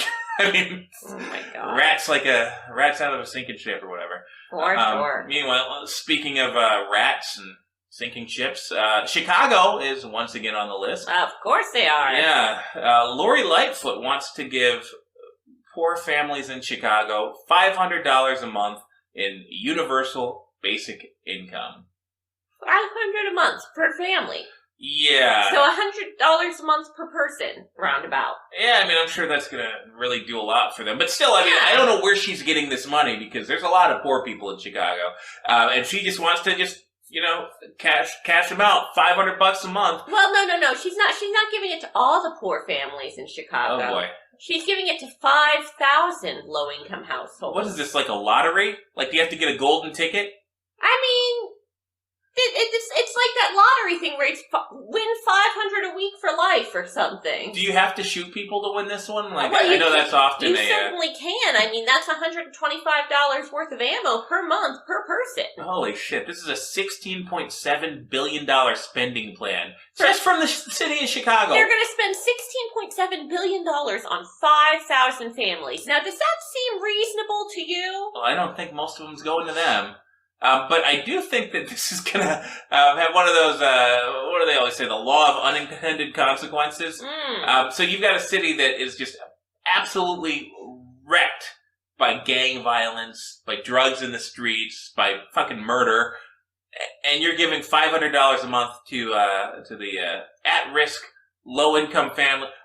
$500, that might not pay your rent, that might not feed your kids, but you can re-up with that. You can go buy some blow, and you can cook it in the crack rocks. Hell yeah. I've listened to enough rap. I know what they do. Or you can buy a new gun. You know, obviously. Then you can steal all your. You can keep the $500 a month, and you can steal all your crack. Yeah, I mean, how much you want to bet that this $500 a month is just going to help raise the murder rate even more? Oh, I don't think they want to reduce it. To be honest. Up next, let's just head over to Boston for yet another insane story related to their self-imposed school bus driver shortage. Oh, what could they possibly have done that's gotten them on the list 3 weeks in a row with this? Oh, prepare yourself, because it's so bad now that a high school had to charter a bus. They had to charter a party bus, and it did have stripper poles inside of it for a field trip. Yeah, did you catch that? So they had to charter. I'm sure a bus. that bus is really clean. There's you don't have to worry about COVID or any other diseases. And I'm sure the kids were really well behaved. I mean, for a high school field trip, they chartered a bus, somewhat normal. Bus had stripper poles in it. I'm Not sure normal that's led to plenty of TikToks. Oh yeah, voraciously watched by the guy in the Oval Office. My favorite thing is this. So there was an 11th grade AP language and composition teacher from one of their charter schools out there. Okay. And he tweeted about the experience that he had. His name is Jim Mayers. It is a funny story, but there actually is a real bus shortage, and it speaks to major flaws in our education system. Does it now? This in no way is a reflection of anyone involved in planning the trip. We were trying to have a fun day with the kids, and that's exactly what happened. Now that last bit of the sentence makes me wonder what this guy was doing with the kids. Mr. Mayers, I think you should have said less. Oh, that was so much fun. I mean, look, they're seniors. They're senior and juniors. I mean, they're very mature for their age. Some of them are 18. I mean, they look 18.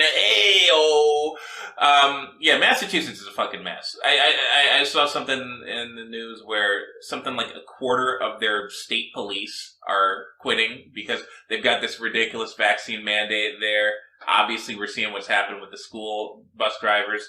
Harvard Business School, they have something like 98% of their student population is vaccinated. They just went to at-home classes because somehow all these vaxxed up the wazoo students keep getting the coronavirus. Odd.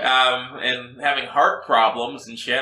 Meanwhile, we haven't gotten vaccinated, and we haven't really quarantined that whole much. I mean, we've been living in Florida and Tennessee, so, that just went out the window as soon as possible.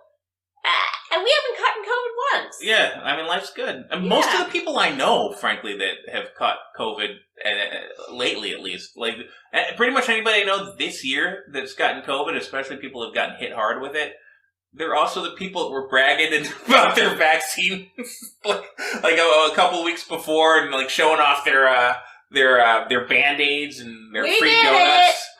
I don't know. Anyway, we've talked about a lot of failed American cities: Boston, New York, San Francisco, Chicago. And one day soon we'll be talking about them again when we look back and wonder how we devolved into a post-apocalyptic Mad Max-esque world. God, just 10 years ago, I would have been like, if you named any one of those 4 cities, I'd be like, oh, hell yeah, let's go. Right. I'd be like, shit, I'd love to move there. I can't afford to, though, because it's just so great. I'll have to make a huge salary. Now it's just like, oh my God, Boston, Chicago, I'd rather go to Afghanistan. Speaking of, let's compare those failed American cities with the Taliban and see who's worse. So our first story, I don't know if this is poorly run or just maybe having a little bit of a sense of humor. I'm looking at the picture. This is poorly run. Yeah, so the Taliban, they have a navy now, and, well, let me just show you. As you can see, they are ill-equipped. Yeah, they don't seem to realize it. So they've got a toy boat navy. They're very proud of it.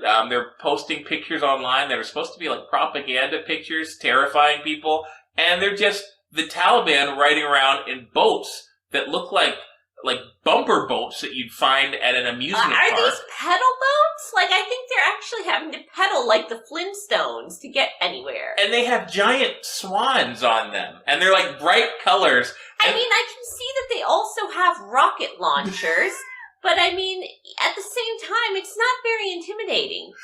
Yeah, just a bunch of guys, deranged cavemen with rocket launchers in swan boats. Love that. What a weird choice that is.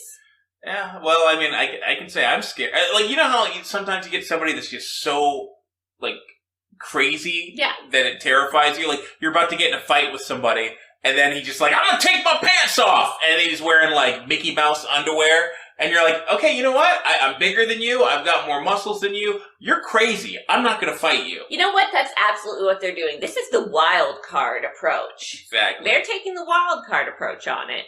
You know you won, Taliban. You don't have to freak us out anymore. I mean, you didn't technically win. We let you win, but now you kind of won by default, so you can calm down a little bit. Stop making amusement park You do rides. realize we left you like $17 billion worth of actual military equipment. Didn't leave them any boats, though. Didn't leave them any boats. They had to steal those from the fair. Shocking. Anyway, one other story about Afghanistan. So, Afghan barbers... So, a lot of people don't realize this, but Afghanistan was actually getting pretty close to being a somewhat modern country by the time everything was settling down over there.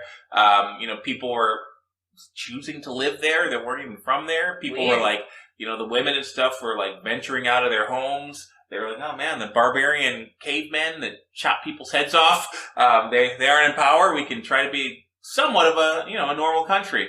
Well, all of that went away, of course, when we gave it back to the Taliban. And I see an article here about how Afghan barbers have seen their sales plummet. They're all going out of business because men are terrified to get their hair cut. I'm honestly surprised that all they're doing is going out of business and that the Taliban hasn't, raided their shops and, destroyed them. To give them a close shave. Right. Yeah.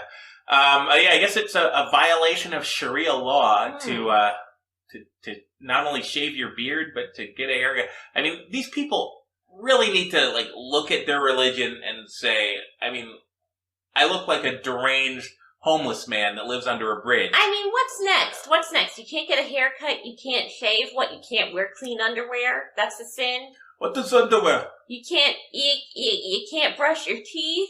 That's a sin? Oh man, I'm reading this article. It's kind of sad. I mean, this guy was like, man, he was getting into doing quiffs, mohawks, crew cuts. He was learning all these new hairstyles. And Taliban took over in August, and now he's like, I'm not even picking up scissors. Because if somebody comes in there and gets their hair cut, well, the next day everybody's got their hair cut down about here, around the neck. Anyway, that's enough. All right, we got a bunch more calls coming in. Really don't want to take them, but I guess we kind of have to. All right, area code 818. You're on with the War on Morons. Tell us your name and where you're calling from. This is Dr. Felsmere of Beverly Hills, California. How are you? I gotta be honest, Dr. Felsmere. I've been better. All right, well, I don't care. Anyway, okay. I'm calling because I want to weigh in on that last story there. You're talking about the Taliban, those terrorist guys, right? Yeah. Oh my God! Yeah, the Taliban. Those guys. I've been seeing all on the news, with them in Afghanistan, and I see what they're doing, and I think I've got a solution for them. I think I can help them out, because the people of Afghanistan, I mean, they need somebody like me, a good doctor like Dr. Felsmere. Really? They need a plastic surgeon. Absolutely. Then they wouldn't be so angry, and, they wouldn't have to fly planes into buildings and, blow people up at the airport. They wouldn't have to do anything because I can fix their problem with their women, because obviously, Obviously what, Dr. Felsmere? Well, I'm just saying, it's pretty obvious to me that they're so angry because their women, they're hideous. They're the ugliest women in the world. Where do you get that? Have you seen them? Kind of. They're usually they put them in. Yeah, they put them in sleeping bags, in hefty bags. They got them. they got them walking around like it's Halloween, and they got them in a Halloween chic costume. The reason that they're putting their women in these these crazy costumes is very obvious to me, and that they're butt ugly. They look like they look like a horse's ass, and I think that I'm the man that could fix it. So I want to introduce a new program. It's going to be an outreach for the people of Afghanistan, and it's called Faceless, Not Fatwas. Okay, that's a little offensive. Faceless, because they're always doing this terrorism, and I want them to get a faceless for their ugly brides instead. So this is your idea of charity, is it? Charity? God, no. I don't know. Look, I don't know where you come from. I come from Beverly Hills, and charity is a nasty word because if you do a charity, you don't even get paid for it. Yeah, that's the whole point of charity. Charity equals slavery to me. The point. Last I checked, I wasn't in prison. I don't work for free. But yeah, no, this isn't a charity, but it is something that's desperately needed. Maybe the U.S. government can pay for it because it's going to make the Taliban stop screwing goats, and it's going to make them stop blowing our people up. And I think that it's going to do wonders for the world. Who the hell knew, Dr. Felsmere, that you would have the solution to world peace? Wow. Absolutely. Oh, and then also, while I got you on the line, I'm going to be suing you as well. What? Yeah, I thought I'd give you a heads up. I heard that guy in the commercial. He said that it's he's doing a class action deal, and I figured before I started calling you a show, nobody called me all these names. Now I got irreparable damage done to my reputation. They say I'm a hack. They say I'm a misogynist. They say that I shouldn't be, allowed within, 50 feet of a woman. And I'm a plastic surgeon. Dr. Felsmere, have you ever considered that maybe that's because, not because you were on our show, but because you had the insane idea that you should be yourself on our show? You know what? Go to hell. Okay. Getting that a lot lately. That freaking guy. How could he blame us for how horrible he is as a person? I know I said this earlier about some of these other morons, but if Dr. Felsmere is involved in a lawsuit, he should be the one defending himself. Yes! He's the guy that he released that at-home plastic surgery kit for children. We're not going to advertise his creepy, I don't think anybody business. wants it. No. Anyway, what would a 100th episode edition be, speaking of people like him, if we didn't give you a couple of stupid criminals headlines? Like this one out of Oklahoma. I slept this headline. Police find accused leg thief with leg strapped to his head. This man looks crazy. He looks like Little Richard. Yeah, well, Little Richard, he did an armed robbery in Tulsa in which he took a prosthetic leg from the victim. Huh. Why would you want to rob somebody of a prosthetic leg?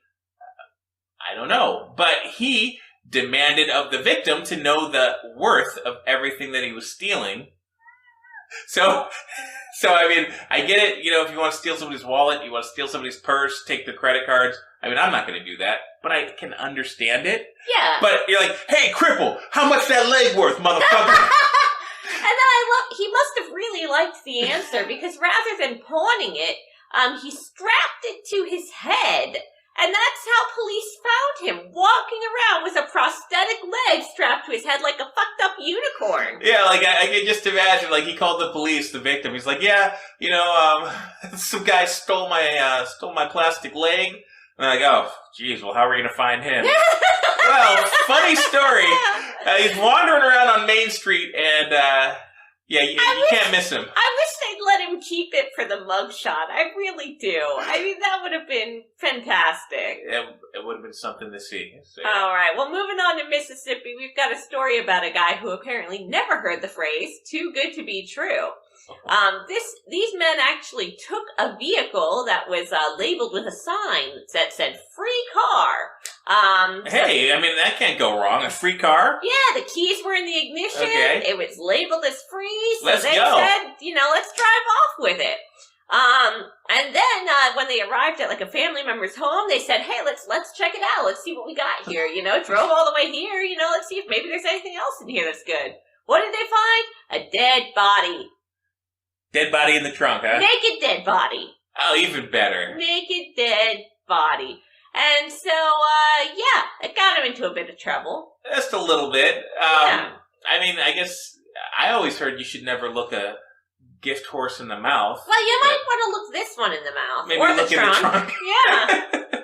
Yeah. Did they get to keep the car, I wonder? I doubt it. Honestly, I would have. I think that it's strange that the citizens of whatever city this happened in, I don't recall. I find it strange that in Mississippi, was it? Yeah, Mississippi. That the people of Mississippi are doing the police's work. I mean, surely the police, if they'd have seen free car, might have thought, that's suspicious. They probably figured weird. Yeah, they probably figured it was the feds again. They're like, oh, they're laying another trap. Oh my another God. trap. They're waiting for somebody in a red cap to take it. Anyway, speaking of car trouble, let's go to the sunshine. Jeez, I know it's been a long episode, but I can still speak, right? God. Let's go to the Sunshine State, where we've got a Florida man who found himself behind bars after stealing a car and trying to trade it back to the same dealership that he stole it from a couple days later. Well, I think I found the hole in his plan. Yeah, I mean, it's kind of like, you make that, the plot like, steal car from a dealership. Right. Attempt to resell car. To a dealership. I didn't write that down. I just wrote profit. Fuck. Profit. Yeah, so now he's facing multiple charges. Good job, Florida man. Good job. Love it. He doesn't look like the brightest bulb in the batch. No, he does not. Yeah, what's funny is the employees, they didn't even realize that this was the car that was stolen from them. They just happened to check the VIN number. Yeah, I mean, look up the Carfax or what have you. Carfax, you own this car. It was stolen. You should have filed a report. Oh, man. Anyway, speaking of reports, we did get a few voicemails that came in during that last call. Oh, God, I can only imagine. What's the worst that could happen? Just more psychos. Maybe somebody with our side for once. Huh? All right, let's take a look. Yeah. Hey, this is Mac Cashman. You know me, Mac. And I gotta tell you, I mean, you guys have ruined my life. What? I mean, ever since I started listening to the Morons show and I started calling in, it's like you're on a mission to just destroy me. I mean, I'm a businessman. I'm an entrepreneur here in the community, and you try to make it sound like I'm some kind of scam artist, some kind of grifter. I mean, I had the restaurant where I was selling the vegetarian chili that had the beef in it, and you blew that up. You blew it up, and I got, I almost got shut down. By the health department. I mean, just because it says right on the box, it's not graded for human consumption. I said, look, if it's not for human consumption, how can it be meat? But anyway, I got in trouble for that. I almost went to jail over the thing with the Marines and the donations and the not giving them any money. And I mean, God, this latest thing. I mean, I'm trying to do a legitimate business selling people dog food and telling them it's survival food or whatever. And you're gonna get me shut down for that? I mean, everything I do, it's like you people try to shine the light, or whatever, into the darkness. And it's like I'm not in the darkness. I'm just a businessman. So I mean, God, as many times as you get me sued, it's only fair that I get to sue you too. So I'm gonna call that guy, that Jimmy, and I'm gonna take your money and see how you like that. Great. You son of a bitch. I hope you do, Mac. I hope you do. I hope Jimmy, if you're listening, put Mac on the stand. Please do. He just confessed to like half a dozen crimes, right there. He'll be a fantastic witness. Oh yeah, I almost got shut down by the health department. I was only feeding people dog food. Oh my god. Please tell me there's no more of this shit. I've got one more, and then maybe we can wrap it. All right. Here we go. Avast, cretins! It is I, the Steel City Enforcer, fearless protector of my fair city and intrepid interceptor of evil across the fruited plain. Yeah, and I'm the South Florida Berserker. I've got a gun. And together we represent the Good Guys. Now before you befoul our heroic name with your defamatory libel, be warned. Be warned that the gang of good guys do not take kindly to the War on Morons program.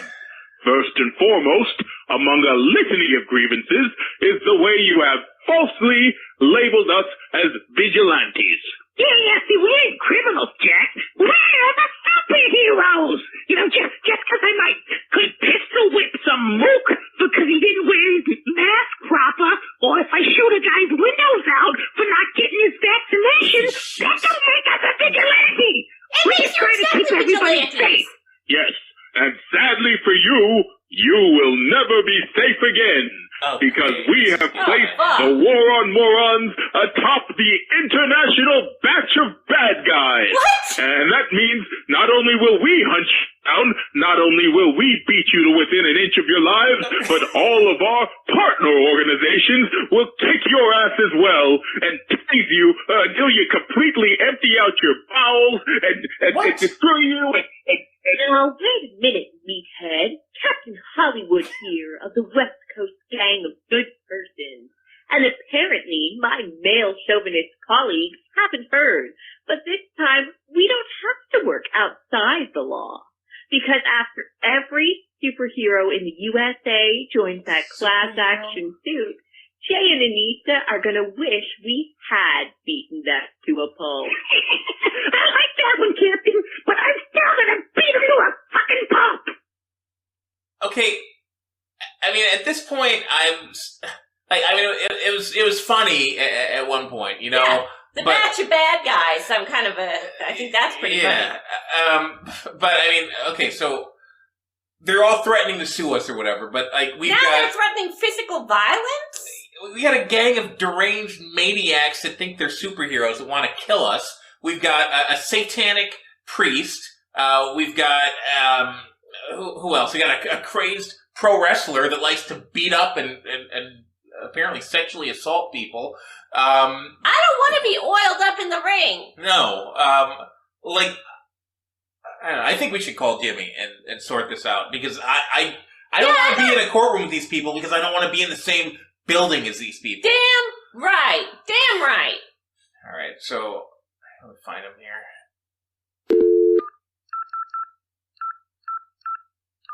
I'm gonna give him a piece of my mind. Come on. Yeah, hello? Yeah, hey, Jimmy! It's Anissa and this Jay. is Jimmy James from... Wait, who's this? Anissa and Jay from the War on Morons. You had to be well, I'll be a call. damned. Yeah. Thanks for calling in. How can I help you? How can you help us? Well, maybe you could start with not jimmying down for a start. Well, no, come on now, hold your horses. Now, that was not my fault. I took the case in order to help you out. We've known each other a long time, and, I'm hearing all these people, they're saying horrible things about the war on morons. They're saying they want to take you to the cleaners. I had to step in and intercede. I was just trying to get out ahead of things a little bit, and that's why we're filing that class action lawsuit against you. That's you getting out ahead of things by encouraging them to band together in a class action lawsuit? Look, would you rather be sued by someone you know or someone you don't know? I'd rather not be sued at all. That's the whole point of this, Jimmy. Well, I gotta say, you should have thought about that before you slandered all those people's reputations. They're hopping mad. Okay, wait, a lot of these people slandered themselves. We didn't have anything to do with it. They called up the show. Well, you can save that for the judge. But actually, since you called, I kind of wanted to discuss some options with you. Because, of course, as you know, here at James, Jameson & Johnson, we have some fantastic lawyers that can possibly represent you as your defense attorney and, make this whole thing go away. What do you say? You want to retain our services? Wouldn't that be a conflict of interest? Look, we don't worry about conflict of interest. We worry about resolving the case in our client's favor. Which one? Now, well, like I said, we're here for you. I could represent you myself. I might even be able to give you a slight discount on the fee. A slight discount?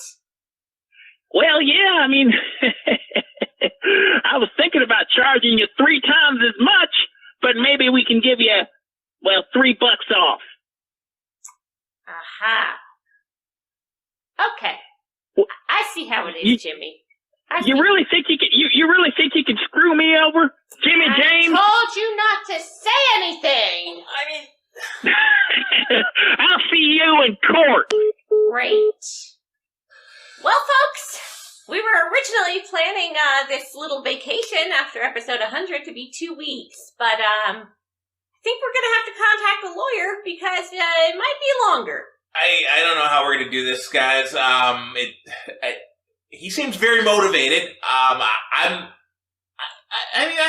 just thought he wanted to pay us a little extra. Holy crap. Well, thanks for watching. Thanks for listening. Thanks for tuning in for 100 episodes. Hopefully we're gonna be back, but we gotta figure this stuff out, guys. Stay tuned.